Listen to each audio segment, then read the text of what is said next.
which is labels or instructions. This is 3.3.2 and label A. So here what the guideline says, labels or instructions are provided when content requires user inputs.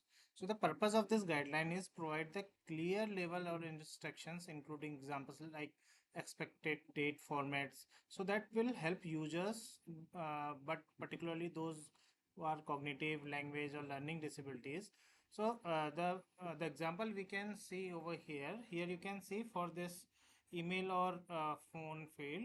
Here when we are editing this or we are providing any input over here, the label is missing over here, but at the same time visible labels here it is available email or phone. So this is what it is expected for this label and instructions.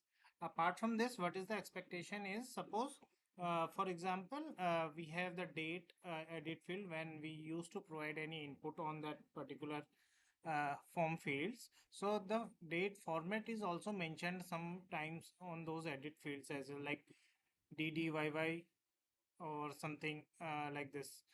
So that information should be also announcing, that instructions should be also there. So that is the uh, main thing for this label or instructions. So whenever for any edit field or any required field, any form fields we are filling, so there it is required for the label that should be properly visible as well.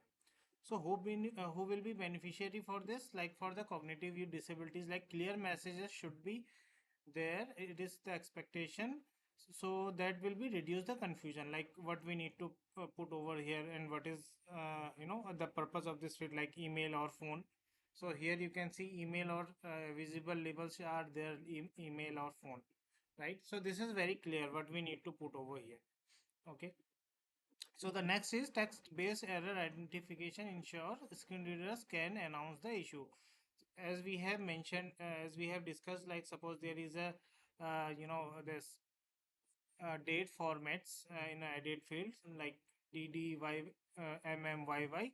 So that information, if there will be any error identified for that particular field, so that should be specifically properly announces for the screen reader users. So exception, suppose if the purpose of this input is obvious for the content, like a search box is magnifying with the glass icon and placeholder search. So additional instruction is not required for this, because we already know this is a search added field. So additional information is not required for particular that field. So basically this WCAG guideline says labels and instructions should be very proper and accurate and very specific, so that we can uh, so that it will be reduce the confusion for the users if there will be any error messages, or the formats or those kind of information should be announced by the screen reader as well.